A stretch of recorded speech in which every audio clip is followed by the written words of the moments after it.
One of the big jobs in the Race to Alaska is what we call going through the gears. And going through the gears means that we're always trying to move that boat toward the mark at the best speed possible. And we have a number of ways to do that on board. And we're always adjusting to the conditions, which may change from 1 minute to the next, which may change from one headland to the next. A lot of times the wind will be just howling, and then you might tack behind a headland, and all of a sudden it's lights out, there's no wind at all, and it's quick, boys. Get the pedals going and start pushing this boat again. So you're never really resting, you're always pushing. And that's a fun part of the game, is to see how you can keep the boat moving. So we have some different modes we can use. And let's start out with no wind at all. No wind situation.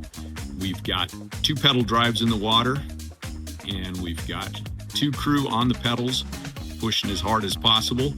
If, let's say you can move the boat at 3 knots, and let's say you've got a 1 knot or a 2 knot current against you, well, you're not going very fast at that point.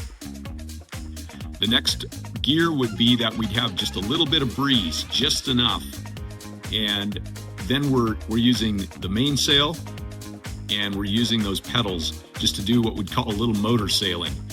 And even a breath of wind in that mainsail will really make a difference with pedal power.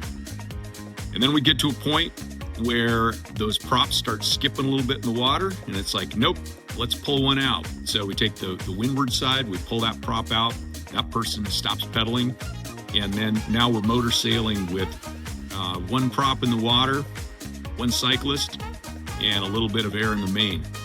We get another breath of wind and another. The boat leans into it just a little more.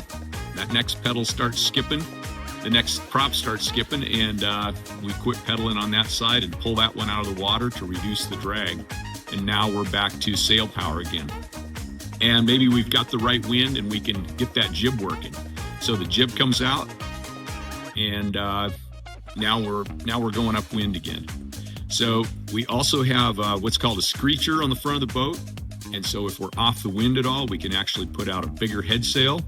It's just a different angle. It's not always an efficient sail, but it's more sail area and light air.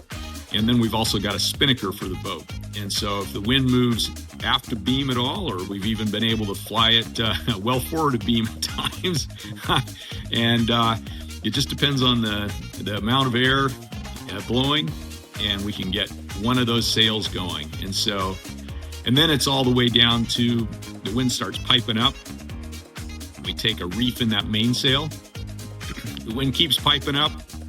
The next mode we're going to go to is we've learned that instead of taking a second reef in that sail, we'll actually go to our storm jib up forward.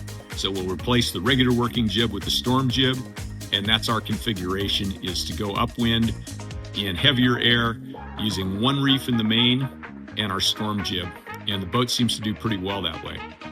That's going through the gears, and that's life in the Race to Alaska.